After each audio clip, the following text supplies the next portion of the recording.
चलिए अब हम आपको दिखाते हैं कि कैसे इजराइल ने गाजा को दो हिस्सों में बांट दिया है और अब लग रहा है कि दुनिया के इस हिस्से का भूगोल जो है वो बदलने वाला है, और ख़ासकर इसलिए क्योंकि इजराइल अब चाहता है कि गाजा यानी फिलिस्तीनी मूल के लोगों के साथ और उसके लोगों के साथ इजराइल के बीच में एक बफर जोन क्रिएट हो जाए। तो आप देखिए कि ये है गाजा, ये गाजा पट्टी है। इस गाजा पट्टी में फिलहाल सबसे ज्यादा अटैक्स और बमबारी उत्तरी गाजा में हो रही है, और ये उत्तरी गाजा का एरिया है जहां हमास ने अपना टेरर इंफ्रास्ट्रक्चर बनाया हुआ है।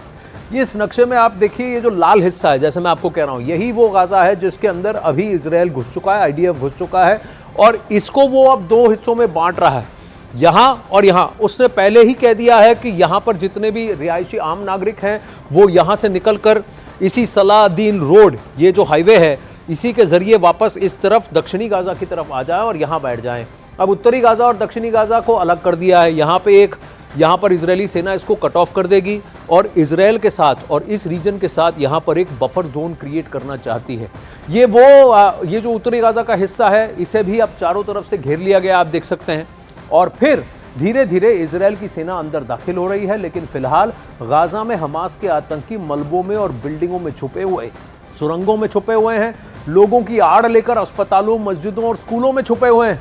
लिहाजा इजराइल की पैदल सेना को तमाम तरह की चुनौतियों का सामना करना पड़ रहा है और कई सारे अपने सैनिकों को गंवाना भी पड़ रहा है, लेकिन वो उस खामियाजे को भुगतने को तैयार हैं, क्योंकि उनका ये मानना है कि लॉन्ग टर्म पीस के लिए मुझे अब ये कॉस्ट झेलना पड़ेगा।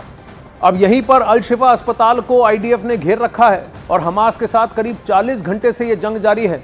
अल शिफा अस्पताल में ही हमास का कमांड सेंटर है, वो भी अस्पताल के ऊपर नहीं, अस्पताल की तह के नीचे, जहां सीमेंट बेस है उसके नीचे उन्होंने अपने बंकर और कमांड सेंटर बनाए हैं।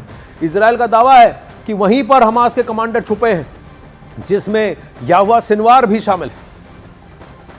अब देखिए, ये वो वीडियो है जो हमास ने जारी किया है, जिसमें देखा जा सकता है कि कितना नजदीक से हमास के लड़ाके इजराइल की टैंकों पर हमला कर रहे हैं। ये देखिए, दोनों तरफ से वीडियोस, वॉर वीडियोस निकल के आ रहे हैं, प्रोपेगेंडा वीडियोस निकल के आ रहे हैं। यहाँ पे हमास के लड़ाके चलते हुए दिखेंगे, अपने ऊपर एक बुलेट प्रूफ लगाया, लेकिन हाथ में ऑटोमेटिक गन्स हैं, और ये इजराइल की टैंक आपको दिख रही है। और कैसे वो इजराइल की टैंक पर ये ग्रेनेड लॉन्चर्स हैं, शोल्डर बैक ग्रेनेड लॉन्चर्स, वहां से वो ग्रेनेड लॉन्च करते हैं और भागते हैं। वो छापामारी युद्ध नीति के तहत काम कर रहे हैं, गुरिल्ला वॉरफेयर जिसे कहा जाता है। गलियों में आने वाले टैंक्स को छुप छुप कर उस पर निशाना साधते हैं, फिर उन्हीं गलियों में फिर से गायब हो जाते हैं।